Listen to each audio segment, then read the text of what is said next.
silence n'est pas son absence. Son amour veille dans le secret. Il rejoint toujours ses enfants.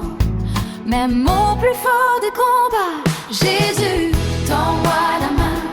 Quand ma foi devient fragile, fais grandir en moi la confiance. Conduis-moi jusqu'à toi, tu es le Fils du Dieu vivant. Au nom du Père et du Fils et du Saint-Esprit, Amen. Frères et sœurs bien-aimés, nous sommes au 19e dimanche du temps ordinaire de l'année liturgique A.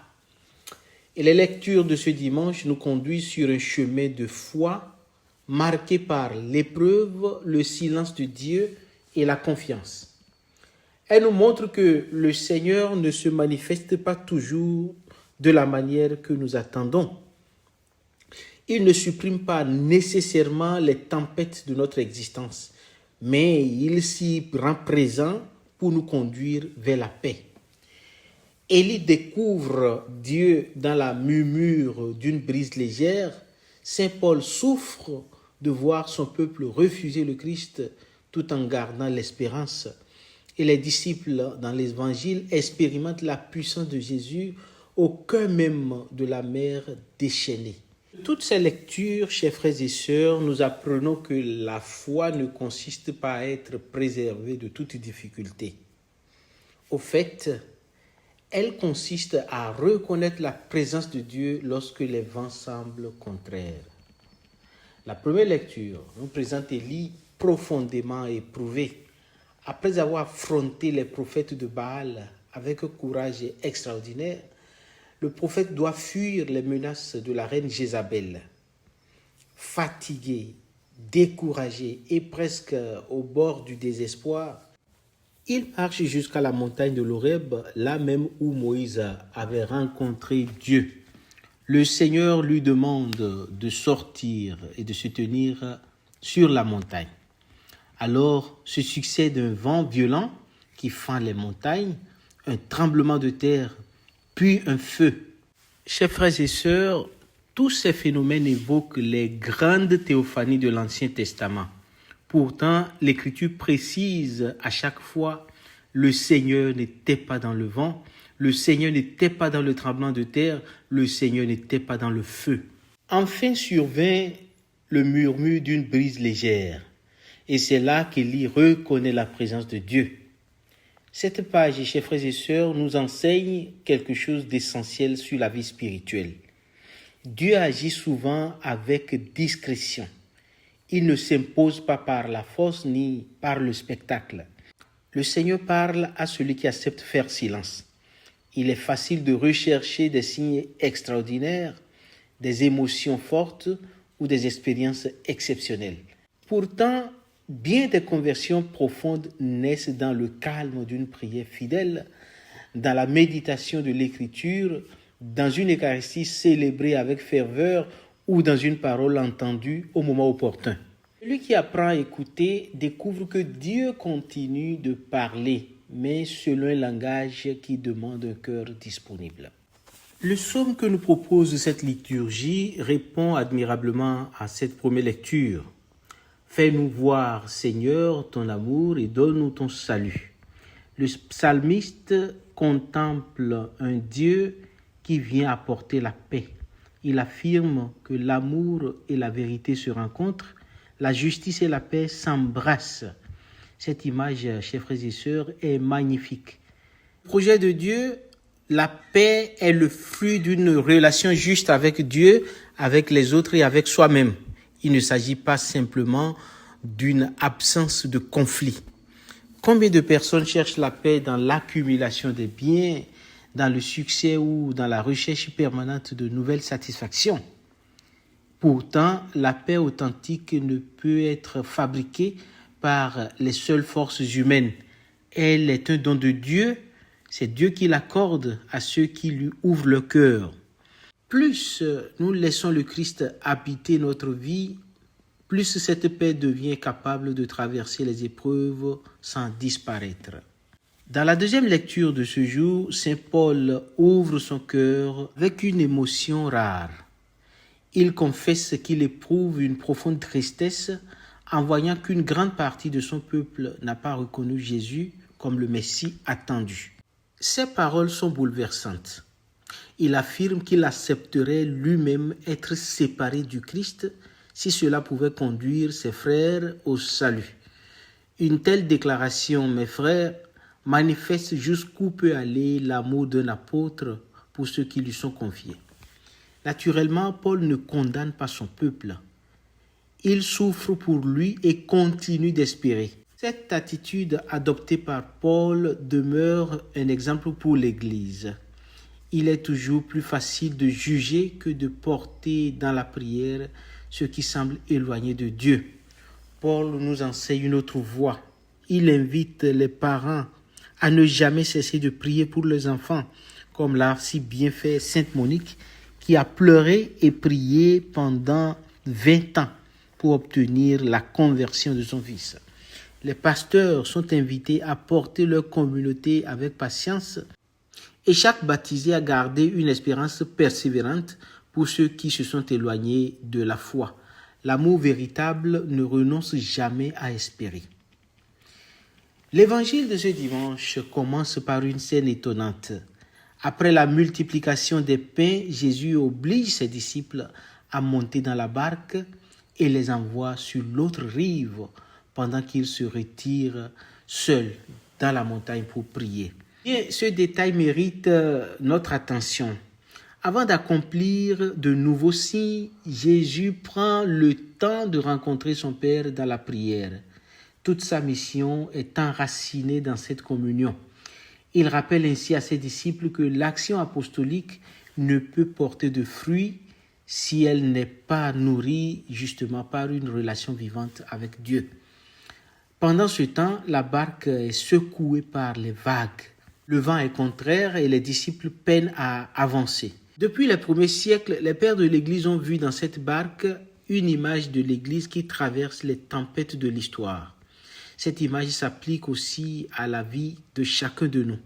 Il existe des périodes où les vents semblent contraires, une maladie, un deuil, une crise familiale, des difficultés économiques ou une épreuve spirituelle. Il arrive même que Dieu paraisse silencieux lorsque nous l'attendons avec patience. Pourtant, l'Évangile nous montre que Jésus n'a jamais perdu de vue ses disciples. S'il tarde à venir, ce n'est pas parce qu'il les abandonne, mais parce qu'il prépare le moment où leur foi pourra grandir. Chers frères et sœurs, à la fin de la nuit, Jésus vint vers eux en marchant sur la mer. Les disciples sont saisis de frayeur et croient voir un fantôme. Leur peur les empêche d'abord de reconnaître celui qu'ils aiment. Combien de fois cela se reproduit-il dans notre propre existence? Lorsque surgissent les difficultés, nous pouvons être tentés de penser que Dieu s'est éloigné de nous. En réalité, il est souvent plus proche que nous ne l'imaginons. Mais nos inquiétudes obscurcissent notre regard. Les premières paroles de Jésus dissipent immédiatement leur peur. « Confiance, dit-il, c'est moi, n'ayez plus peur. » Cette formule revient souvent dans les évangiles et il paraît même, selon certaines recherches bibliques, que de la Genèse jusqu'à l'Apocalypse, il y a 365 fois cette invitation à ne pas avoir peur, exprimée naturellement de différentes façons. Cela signifie que pour chaque jour de notre vie, le Seigneur nous invite au calme et à la confiance en lui. Chaque fois que Dieu entre dans la vie de l'homme, il commence par lui rendre la confiance. La foi n'est pas d'abord l'absence de difficultés, nous le savons. Elle est la certitude que le Christ demeure présent au milieu de ces difficultés. C'est alors que Pierre prend la parole. « Seigneur, si c'est bien toi, ordonne-moi de venir vers toi sur les eaux. » Eh bien, cette demande est extraordinaire. Pierre ne cherche pas à accomplir un exploit. Il désire rejoindre son maître. Tant que son regard demeure fixé sur Jésus, il marche réellement sur les eaux. Ce miracle révèle la puissance de Dieu, mais aussi il révèle ce que la foi peut rendre possible lorsqu'il s'appuie entièrement sur le Christ. Mais l'évangéliste ajoute un détail décisif. Voyant qu'il y avait du vent, il eut peur. Pierre cesse de regarder Jésus pour regarder les vagues. La peur prend la place de la confiance et il commence à s'enfoncer. On pourrait dire que cette scène décrit avec beaucoup de finesse le combat intérieur du croyant. Les difficultés ne font pas tomber Pierre. C'est le déplacement de son regard qui provoque sa chute.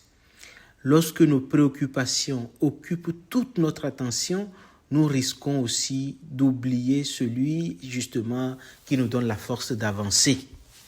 Alors, Pierre pousse l'une des plus belles prières de toute la Bible. Seigneur, sauve-moi. Cette prière est très courte, chers frères et sœurs, mais elle contient tout. Pierre reconnaît qu'il ne peut pas se sauver lui-même. Il remet sa vie entre les mains du Christ. La réaction de Jésus est immédiate. Aussitôt, Jésus tendit la main et le saisit. Avant même de corriger la faiblesse de son disciple, il le sauve. Voilà une magnifique image de la miséricorde divine. Le Seigneur ne reste jamais indifférent devant celui qui crie vers lui avec confiance. Jésus ajoute cependant, « Homme de peu de foi, pourquoi as-tu douté ?» Ce reproche n'est pas une condamnation. Il a une invitation à faire grandir une confiance encore fragile. Le Christ ne se lasse pas de former ses disciples. Il relève ceux qui tombent afin qu'ils apprennent progressivement à marcher avec une foi plus solide. Lorsque Jésus monte dans la barque, le vent tomba aussitôt. Les disciples comprennent alors ce qu'ils viennent de vivre et se prosternent devant le Christ en déclarant « Vraiment, tu es le Fils de Dieu ». Cette profession de foi constitue le sommet de tout le récit. La tempête n'était pas seulement une épreuve. Elle est devenue le lieu où les disciples ont découvert plus profondément l'identité de Jésus. Il en va souvent de même dans notre propre histoire, chers frères et sœurs. Les périodes les plus difficiles deviennent parfois celles où nous faisons l'expérience la plus profonde de la fidélité de Dieu. Avec le recul, beaucoup de croyants reconnaissent que certaines épreuves ont fortifié leur foi plus qu'elles ne l'ont affaiblie parce qu'elles les ont conduits à s'appuyer davantage sur le Seigneur. Chers frères et sœurs, dans le Christ, la parole de Dieu nous invite aujourd'hui à renouveler notre confiance. Dans la première lecture, le prophète Élie nous invite justement à reconnaître le Seigneur dans le silence plus que dans le spectaculaire. Saint Paul nous montre dans la deuxième lecture que aimer, c'est continuer d'espérer même lorsque tout semble compromis. Enfin, l'Évangile nous révèle que Jésus ne supprime pas toujours les tempêtes de notre vie, mais qu'il vient nous rejoindre. Il vient rejoindre ses disciples au cœur même des vents contraires. Lorsque les inquiétudes deviennent envahissantes, gardons les yeux fixés sur le Christ. Si, comme Pierre, nous avons parfois le sentiment de nous enfoncer, n'hésitons jamais à reprendre cette prière si belle et si profonde. Seigneur, sauve-moi. Sa main demeure toujours tendue vers celui qui l'appelle avec foi. Le prophète Isaïe disait que la main du Seigneur n'est pas trop courte pour sauver, ni ses oreilles trop dures pour entendre. Ce sont nos péchés qui créent la barrière entre Dieu et nous, mais Jésus est venu pardonner nos péchés, nous restituer notre dignité de fils de Dieu. Prions. Seigneur Jésus, tu viens à notre rencontre lorsque les vents deviennent contraires et que notre foi vacille. Apprends-nous à fixer notre regard sur toi plutôt que sur les difficultés qui nous entourent. Donne-nous un cœur capable d'écouter ta voix dans le silence. La persévérance de Saint Paul qui ne cesse jamais d'espérer et la confiance de Pierre qui ose marcher sur les eaux. Lorsque nous sommes tentés par le doute ou le découragement, tends-nous la main et relève-nous afin que nous puissions proclamer avec toute l'Église « Vraiment, Jésus, tu es le Fils de Dieu. » Amen. Chers frères et sœurs, je vous souhaite une excellente journée dominicale et je prie que la joie du Seigneur puisse remplir nos cœurs en attendant que nous célébrions très bientôt la fête de l'Assomption de la Bienheureuse Vierge Marie. Qu'elle intercède pour nous afin que notre foi demeure toujours solide en celui qui nous dit « Ayez confiance, c'est moi, n'ayez pas peur ». Et que sa bénédiction descende sur vous et demeure toujours avec vous, au nom du Père et du Fils et du Saint-Esprit. Amen.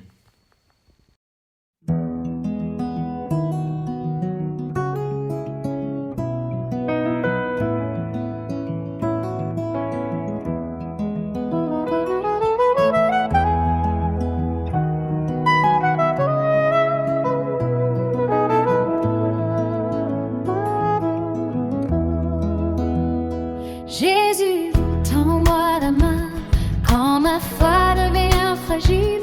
Fais grandir en moi la confiance, conduis-moi jusqu'à toi. Tu es le Fils du Dieu vivant, mon espérance et mon salut. Quand les vents deviennent contraires, que la nuit cache l'horizon, le Seigneur n'abandonne jamais ceux qui mettent en lui leur confiance. Son silence n'est pas son absence, son amour veille dans le secret. Il rejoint toujours ses enfants, même au plus fort des combats. Jésus, tends-moi la main quand ma foi devient fragile. Fais grandir en moi la confiance, conduis-moi jusqu'à toi.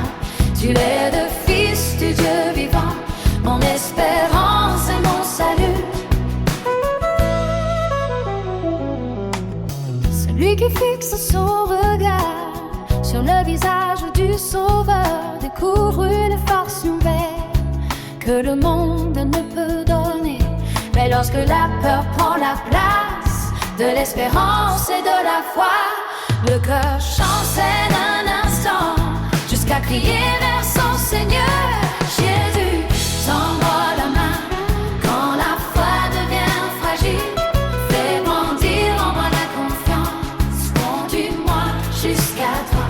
Tu es le Fils du Dieu vivant, mon espérance et mon salut. Sa main relève celui qui tombe, sa miséricorde est sans fin. Jamais il ne ferme la porte à celui qui revient